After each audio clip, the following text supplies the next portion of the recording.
Lógica. Sí. ¿Qué más puedes pedir? Aquí no, doctor. Aquí todavía tenemos clases que asistir. No, mentira, si yo acabo mi examen ya no hago nada más. A usted no, pero las otras clases sí. No creo. Sí, nosotros bien nos iríamos esta semana solamente venir de exámenes y luego irnos chéveres. Lastimosamente algunos siguen avanzando. Yo tengo que avanzar por culpa de ustedes. Ah. Ah. Alguien no dio el dato, ¿no? Sí. Bueno, yo entiendo todavía. Entonces, para la regulación de la inspiración o expiración respiratoria, tenemos que ver que todo va a ser a través de un sistema nervioso central, ¿ya? En la cual acá vamos a tener dos puntos importantes que pueden ser a nivel del cerebro o la corteza cerebral con un control voluntario, que este control voluntario va a estar dado a través del tallo encefálico con el control automático, en la cual de la parte del tallo encefálico y la médula espinal, pues estos dos van a ser muy importantes para la regulación de la respiración, que puede venir de diferentes estímulos, desde propioceptores, receptores pulmonares, distales asociados con la caja torácica, quimioreceptores y estimuladores o estímulos principales del bulbo raquídeo del sistema nervioso central, ¿ya? Entonces, todos estos van a llegar a estos sitios de regulación, en los cuales van a ir directamente hacia los músculos de la respiración para incrementar la inspiración o regulación de la inspiración y expiración. Dicho de otra manera, en la cual pues diferentes estímulos, por ejemplo, quimioreceptores centrales, periféricos, receptores pulmonares, receptores articulares, van a ir hacia el centro del control respiratorio, en la cual el efecto va a ser directamente hacia el diafragma, principalmente, que por algo se llama el músculo de la respiración, que este va a tener un efecto en la inspiración y en la expiración, en la cual los músculos principales de la inspiración van a ser el diafragma, obviamente, los intercostales externos y en ciertas situaciones los músculos accesorios, mientras que en la expiración vamos a tener los intercostales internos, los músculos abdominales, y también va a formar parte del diafragma, en la cual estos dos van a ser uno de los principales que necesitamos recordar, que los quimioreceptores centrales, el principal estímulo que van a recibir es los cambios que tenemos a través de la formación de hidrogeniones, mientras que en los quimioreceptores periféricos, si bien la parte de los hidrogeniones va a ser una parte esencial para los estímulos del centro de control respiratorio, los cambios en la presión parcial de oxígeno y los cambios en la presión parcial del CO2, pues también va a ser una parte esencial, por la cual, y me olvidaba, en la parte de los receptores pulmonares, el estiramiento, y en los articulares y musculares asociados con la caja torácica, el estiramiento y la tensión, pues va a llevarnos al estímulo del centro de control respiratorio. Entonces, el centro de control respiratorio vamos a tener grupos como tal, que se llama el grupo respiratorio dorsal y el grupo respiratorio ventral, en la cual el grupo respiratorio dorsal está asociado con la regulación de toda la parte de la inspiración, mientras que en el proceso de la expiración está más que todo asociado con el grupo respiratorio ventral, en la cual en el grupo respiratorio ventral vamos a tener tres partes, que va a ser una parte rostral, una parte intermedia y una parte caudal, en la cual la parte rostral vamos a tener un sitio muy importante que se llama el complejo Prepotzinger, en la cual el complejo Prepotzinger es el marcapasos respiratorio, en la cual nos va a dar primero la inspiración y luego la expiración, inspiración, expiración, que estos pueden verse alterados también en la relación ventilación-perfusión, ya, o sea, el estímulo principal que vamos a tener, sea por hidrogeniones, por presión parcial de oxígeno, presión parcial de CO2, llega a este sitio en el cual va a estimular el grupo respiratorio dorsal para iniciar el proceso de inspiración, y en el mismo reflejo va a estimular el grupo respiratorio ventral, en la cual en su parte caudal va a estimular a los músculos de la expiración para iniciar todo este proceso. Hay inspiración, expiración, inspiración, expiración. Mientras que en la parte intermedia vamos a tener los músculos accesorios, en los cuales estos sí podemos tener causas fisiológicas, y en la gran mayoría van a ser causas patológicas para estimular o activación de los músculos accesorios, en la cual causas fisiológicas pues serían dos principalmente. Fisiológicas para músculos accesorios. Ejercicio intenso y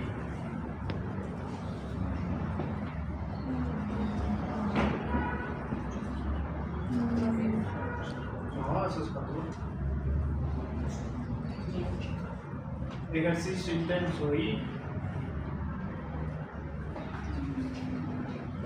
adaptación a la altura.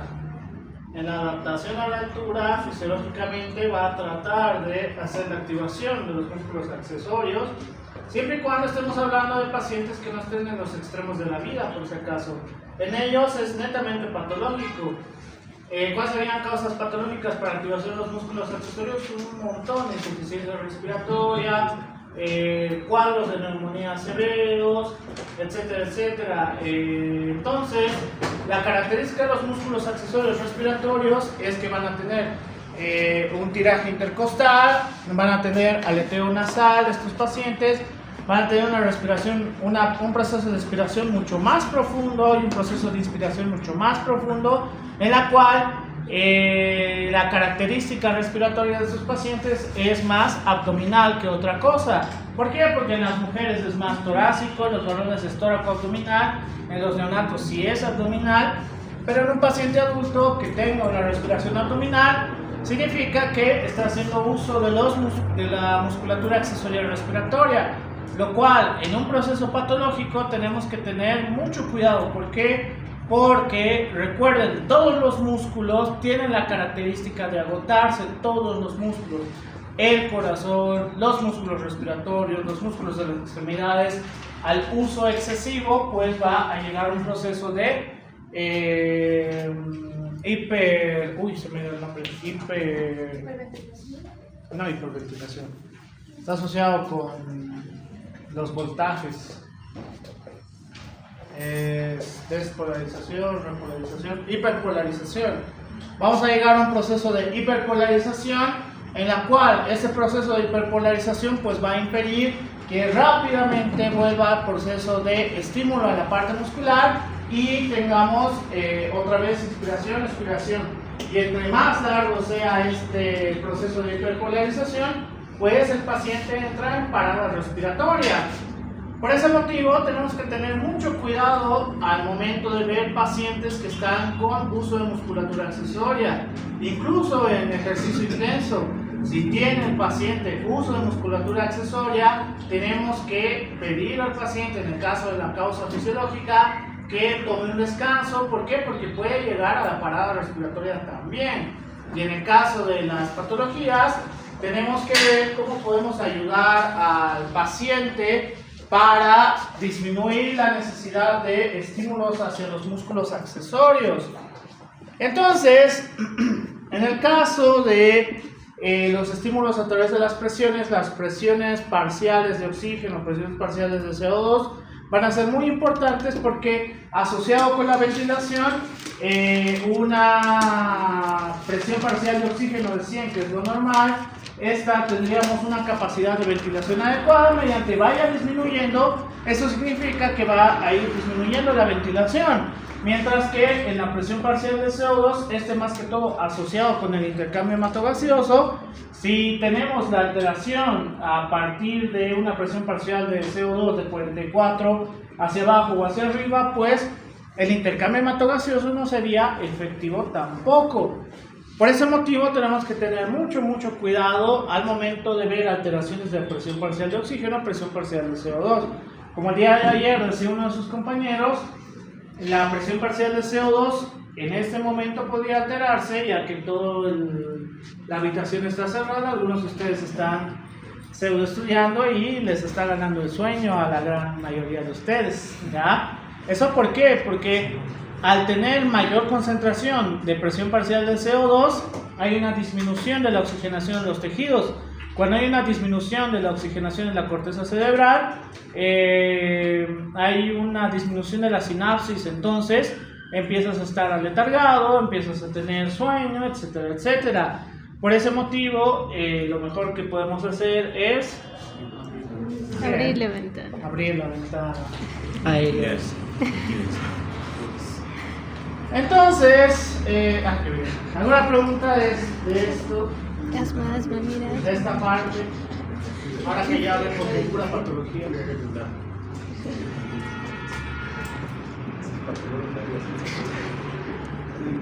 Uy, el asma es bien largo, tío. ¿Preguntas? ¿Nada? Qué bien, ¿cómo están distraídos? No me van a entender. Entonces, el asma. Dentro de las características del asma, vamos a ver que tenemos mediadores fisiológicos y farmacológicos de contracción normal del músculo liso, por ejemplo, la histamina, la metacolina, el trifosfato de adenosina, en agentes fisioquímicos que pueden estimular la parte del asma, puede ser el ejercicio, hiperventilación con aire frío y seco, de este lado no voy a leer porque está muy chueco, contaminantes del aire. A ver, en este espacio vamos a ver cuáles serían las características para activación del asma. Por si acaso, el asma son procesos específicos en los cuales, muy similar a lo que ocurría con la parte que ya hemos llevado nosotros, Alergias. de rinitis alérgica, el sistema inmune está asociado con esta parte, pero en el asma vamos a tener episodios específicos en los cuales tenemos todos los procesos proinflamatorios más las inmunoglobulinas. ¿Cuál es peor? Pues técnicamente la rinitis alérgica es peor porque es un estímulo constante, porque la mayoría de estos pacientes no hacen algo para disminuir el estímulo de la rinitis alérgica. En cambio, en el asma, a través de agentes fisioquímicos, alguna vez en una serie o han conocido a alguien en la cual tenía su salbutamol especial para el ejercicio, porque el ejercicio sí tiene la característica de, a través de los cambios de la temperatura, principalmente de demasiado frío o demasiado caliente, a activar, no es la palabra correcta activar, pero estimular para la secreción de inmunoglobulinas y que comience toda la fisiopatología del asma.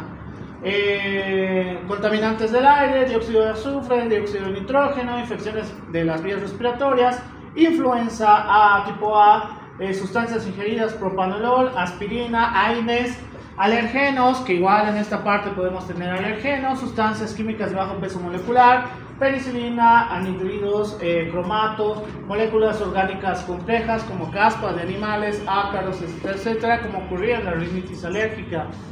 La activación o lesión de la célula epitelial, la liberación de citocina, principalmente la interleucina 8, la presentación de antígeno linfocitos, hiperplasia o hipersecreción, activación de linfocitos y activación de mastocitos y eosinófilos, que eso lo voy a explicar mejor aquí. En la cual, o abro la puerta, porque no veo.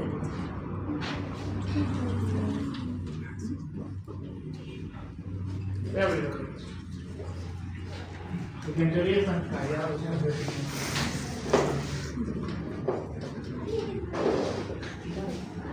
¿Por qué están tan cansados? ¿Por qué estudian hasta tan tarde?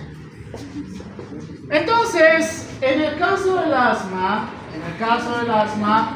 la característica es que el tubo bronquial se vea de esta manera, ¿ya? Es decir, no hay una disminución del lumen, mientras que en procesos asmáticos vamos a tener, a través de los procesos proinflamatorios, a partir de la interleucina 8 principalmente, hay una reducción del lumen, y este proceso inflamatorio también tiene la característica de aumentar la secreción de moco. Entonces vamos a tener dos problemas en el caso del asma: hay una disminución del lumen y hay un aumento de la secreción de moco, que a la larga esto podría llevarnos a procesos tipo obstructivos, ¿ya? ¿Por qué? Restrictivos no exactamente, tipos obstructivos. ¿Por qué? por la disminución del lumen y más la formación de moco podríamos hacer formación de tapones de moco. Entonces estaríamos frente a un paciente con un patrón obstructivo, ¿no? Un patrón de espirometría obstructivo. Por ese motivo, en el caso del asma tenemos que tener en cuenta esta característica en la fisiopatología. La signosintomatología que vamos a tener puede alterar la frecuencia cardíaca y la frecuencia respiratoria. Lo normal que suele suceder al inicio es aumento de la frecuencia cardíaca, aumento de la frecuencia respiratoria, además de que el paciente va a presentar, en el caso de hipoxemia, disnea, taquipnea, cianosis, diaforesis, somnolencia, convulsiones y coma en los peores procesos. Y en la característica de hipercapnia vamos a tener desorientación, somnolencia, cefalea, asterexis, temblor y coma también, en la cual lo peor que podríamos tener en estos pacientes son los trastornos ácido-base que van a representar, en la cual podemos tener alcalosis respiratoria, acidosis respiratoria. Así que es muy importante saber la signosintomatología que tenemos en estos pacientes, y una de las características que menciona el libro de Hammer es el pulso paradójico, en la cual vamos a tener un aumento de la pulsación, un aumento de la presión arterial cuando hay un proceso de inspiración forzado, ¿ya? Entonces, el pulso paradójico vamos a tener un aumento de la presión arterial en aproximadamente 10 milímetros de mercurio hacia arriba. Por ese motivo, estos pacientes tenemos que tener mucho cuidado con la signosintomatología que presenta como tal, ¿ya? Pero, ¿cómo podríamos saber si realmente es asma o no? Asma. ¿Cómo podríamos saber si realmente tiene asma o no? No, Bien. En realidad, la inmunoglobulina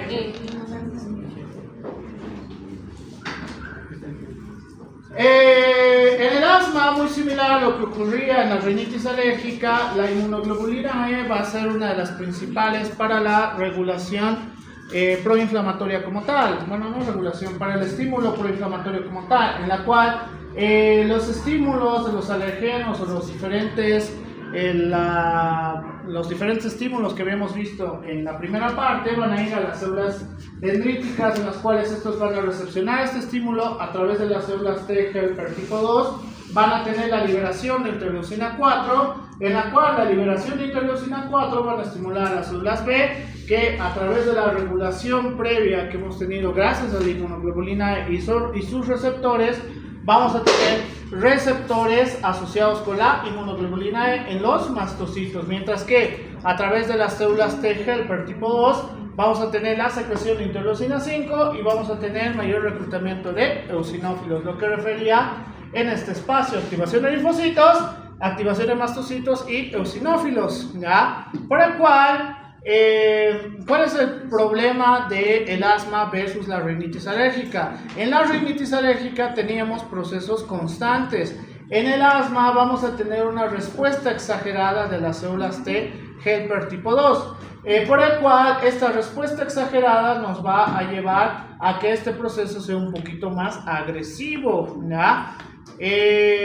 Entonces, dentro de todos estos procesos, tenemos que tener mucho cuidado en estos pacientes ante la generación o los estímulos que vamos a tener a lo largo de la vida. Algo que puede estar asociado con la formación con un factor de riesgo para tener asma es en aquellos pacientes menores de 10 años que hayan tenido enfermedades respiratorias moderadas o severas. Puede estar asociado con un factor de riesgo para tener asma posterior a esa edad. ¿Por qué hasta los 10 años? Porque hasta esa edad no está desarrollado. Bien, porque hasta los 10 años todavía no tenemos el desarrollo final de la parte del sistema respiratorio. Entonces, a los más pequeñines tenemos que tener mucho cuidado y evitar que tengan enfermedades respiratorias severas, porque estas a la larga pueden estar asociados con un factor de riesgo para tener asma. Y si tiene asma, pues hay que saber regularlo adecuadamente, porque la no regulación nos puede llevar a un daño del epitelio como tal. Hay demasiada cantidad de secreción de moco, hay un daño de la mucosa, vamos a tener daño del epitelio, en la cual a partir de, aquí no lo veo también, a partir de los estímulos de la formación de los receptores con inmunoglobulina E y a través de los proinflamatorios como la interleucina 3, interleucina 5, interleucina 4, pues este proceso, entre más estímulos tengamos, vamos a sufrir más destrucción, ¿ya? Por eso, en el caso de, aquí se ve bien, en el caso de si el asma bronquial es muy severo, muy constante, vamos a ver cómo empieza a engrosarse todo el tubo, ¿ya? Entonces, todo el túbulo, entonces, al engrosarse todo el túbulo por hacer el proceso de regeneración posterior a todo el proceso proinflamatorio, vamos a tener una reducción del lumen en la cual vamos a tener la primera capa lleno de eosinófilos, vamos a tener una reducción y la capacidad de secreción de moco. Vamos a ver cómo hay menor cantidad de células caliciformes, la membrana basal empieza a engrosarse de una manera desproporcionada, hay gran cantidad de macrófagos, el músculo liso también tiene cierto aumento de grosor, pero el problema es que va a ser incapaz de hacer una regulación de toda esta parte. Y a nivel glandular vamos a ver cómo empieza a haber un aumento en el grosor, pero ya no hay la capacidad de estímulo adecuado a nivel de estas glándulas. Entonces, por ese motivo, en el asma bronquial lo peor que nos puede ocurrir es que lleguemos a este proceso, ¿ya? ¿Por qué? Porque revertir todo esto sí es bastante complicado y lastimosamente a la larga estos pacientes van a tener dificultades para hacer actividades físicas, ¿ya? Van a tener dificultades para hacer actividades físicas. Así que el asma entraría dentro de qué característica. Obstructivo, restrictivo, Obstructivo. Bien, el asma entra dentro de una característica netamente obstructiva en la cual vamos a tener un aumento del volumen residual que ante el aumento del volumen residual va a ser incapaz de hacer una regulación entre la presión transpulmonar, la presión intrapleural, etcétera, etcétera, por el cual cuando va a tratar de hacer procesos de inspiración forzado va a ser mucho menor, ¿ya? En la cual como hay una gran cantidad de volumen residual, pues sí se va a asemejar a lo que tendría que ser normalmente, pero de todas maneras está alterado la presión transpulmonar. Entonces estos pacientes tienen un patrón obstructivo en la cual la literatura nos dice que a la larga también podría estar asociado como un patrón restrictivo también, ¿ya? ¿Por qué? Porque al llegar a este proceso crónico, pues va a empezar a afectar a la función de inspiración y expiración, y su inspiración máxima no va a poder romper la barrera que debería romper a partir de los 3000 ml. Entonces estaríamos frente a un patrón mixto en ciertos pacientes, en la cual en el asma sí los patrones obstructivos es lo más común que vamos a encontrar, y en algunos casos podemos encontrar patrones mixtos, ¿ya? Tanto restrictivo como obstructivo, pero el obstructivo es la patología esencial que vamos a tener. Entonces, dentro de la espirometría, ya me he saltado lo que tenía que decir. Dentro de la espirometría, como les refería en el caso del asma, los patrones obstructivos van a ser lo más común, pero también podemos tener en algunas situaciones en las cuales tenemos un patrón mixto. Lo más habitual que vamos a tener en los patrones obstructivos en las cuales hay que hacer uso de broncodilatadores, que el más común que vamos a tener es el salbutamol, ¿ya? Por el cual estos pacientes sí tienen el gran peligro de que ante un estímulo agresivo como es el asma, a diferencia de la rinitis alérgica, este pueda cerrar totalmente el lumen por la gran cantidad de secreción de moco, y entonces ya no va a respirar, ¿ya? Hay una obstrucción completa de las vías respiratorias y por ese motivo necesita estar con broncodilatadores constantemente cada vez que sienta un ataque de asma, ¿ya? Es trágico lo que sucede con los pacientes con asma, pero pues se ha visto que los nuevos tratamientos son un poco más efectivos y que ya pueden tener una vida un poquito más normal. Lo único que tienen que evitar es justamente todos los estímulos que conllevan. Por ejemplo, los ejercicios en los pacientes con asma no pueden hacer ejercicios aeróbicos. Está prohibido que hagan ejercicios aeróbicos, peor al aire libre, porque cualquiera de estos puede ser un estímulo para empezar el ataque asmático. ¿Preguntas?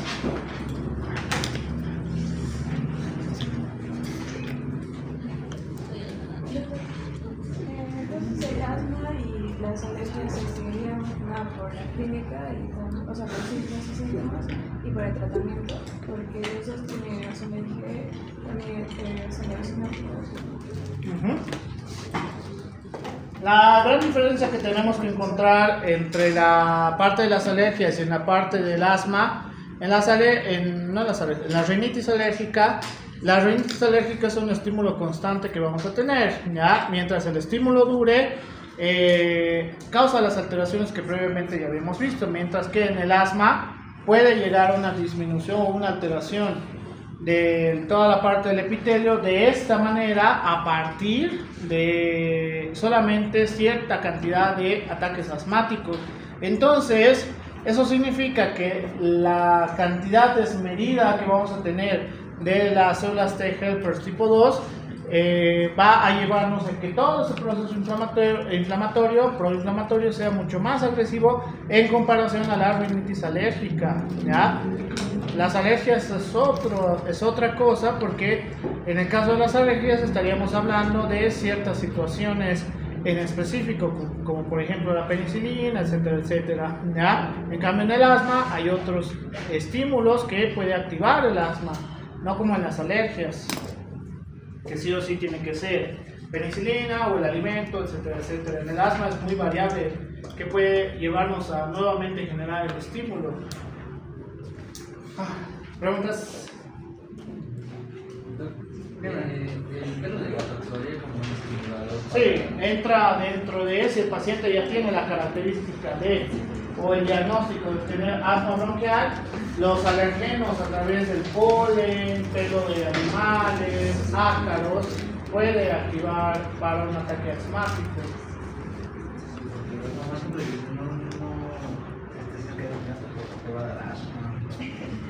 No es mala la lógica, pero no es que todos los gatos te van a dar asma, pero bueno, qué buena lección. Técnicamente ustedes pueden ser alérgicos inclusive a cosas que estén en constante uso, por si acaso. Por ejemplo, ahora si tienen gatos, perros y demás, de todas maneras pueden ser alérgicos a la larga. ¿Por qué? Porque significa que hay una reacción anormal de nuestro organismo en la cual interpreta que el pelo de gato, el pelo de perro o el pelo del animal que ustedes tengan, pues es un agente que hay que atacar. Entonces la reacción a través de la inmunoglobulina E cada vez va a ser un poco más agresivo. Podemos ir hacia la rinitis alérgica o vamos a ir hacia el asma. El asma es mucho más común en edades pediátricas, por si acaso, ¿ya? La rinitis alérgica es mucho más común a partir de etapas adultas. Así que hay que ver cuál es la diferencia entre esos pacientes. ¿Por qué? Porque en la rinitis alérgica ya habíamos visto cuál es la parte laboratorial en la cual se va a implementar. En el asma la inmunoglobulina es la que se eleva agresivamente. ¿Qué más? Si llevo EPOC, con eso los acabo el viernes, el jueves. Insuficiencias respiratorias y demás, o sea, pueden ser factores de riesgo. Como no hay una formación final hasta los 10 años aproximadamente, pues va a tener un factor de riesgo para tener asma. ¿Por qué?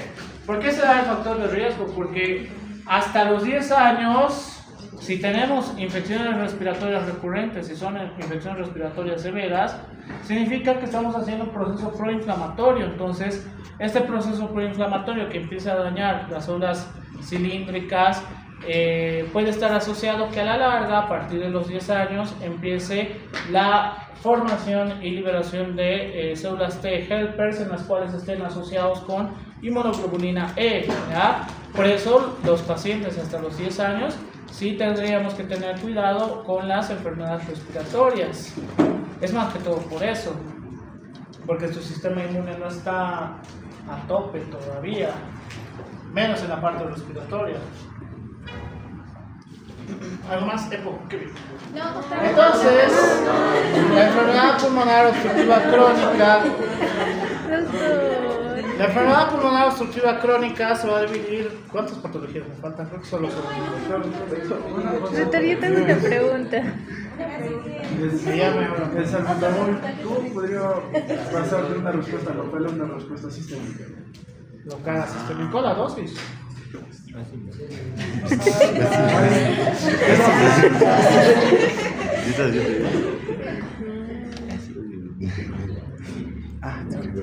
Doctor, ¿y cuál es la sintomatología más frecuente en el asma?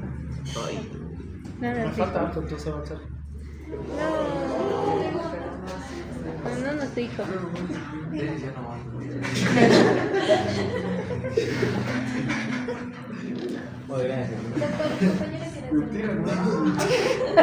Entonces, la enfermedad pulmonar obstructiva crónica se va a dividir en dos como tal, que va a ser la bronquitis crónica y el enfisema.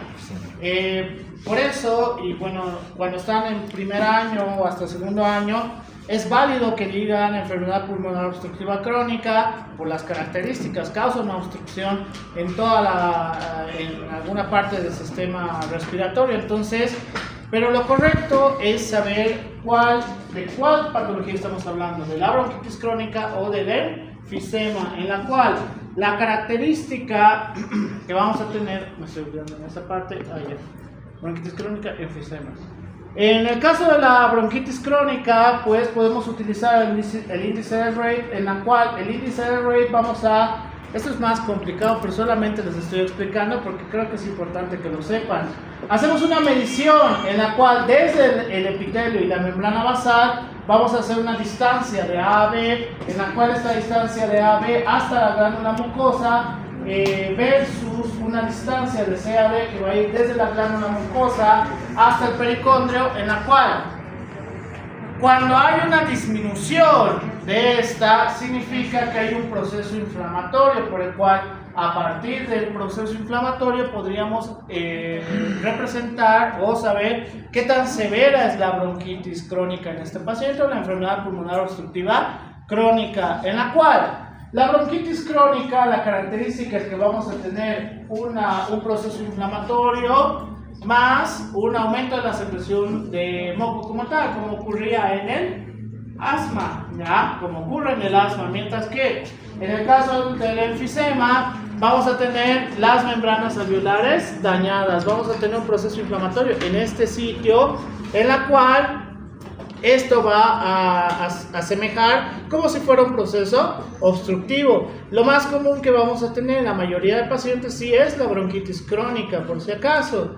Entonces, dentro de la etiología, en el caso del enfisema, las causas más frecuentes es el tabaquismo que provoca lesión pulmonar, el déficit genético de la alfa-1 antitripsina, la cual esta enzima antiproteasa que protege el pulmón de las lesiones puede llevarnos a un proceso de daño a nivel de las membranas alveolares, pero principalmente la causa asociada es el déficit de esta proteína, de esta antiproteasa, perdón. Entonces, eso significa que el estímulo o la causa más común que vamos a tener en el enfisema, y por eso es mucho más común que en el paciente adulto le dé bronquitis crónica, enfisema, tenemos que ver esta antiproteasa, ¿ya? Mientras que en la bronquitis crónica la etiología más común sí es el consumo de tabaco, asociado con alergias, asociado con exposición a agentes irritantes en el lugar de trabajo, y uno de los que se menciona muy poco, pero también entra el reflujo gastroesofágico, enfermedad del reflujo gastroesofágico. Entonces, como pueden ver, la enfermedad pulmonar obstructiva crónica sí está asociado directamente al consumo de tabaco, principalmente.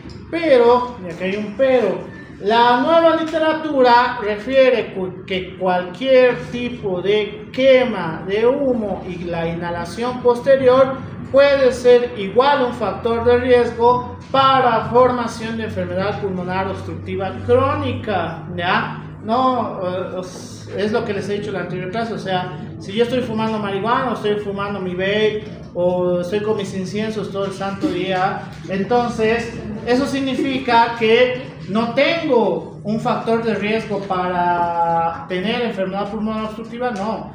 Tengo un factor de riesgo, ¿por qué? Porque todo este humo que se quema puede representar un factor proinflamatorio para que pasemos a una bronquitis crónica principalmente, ¿ya?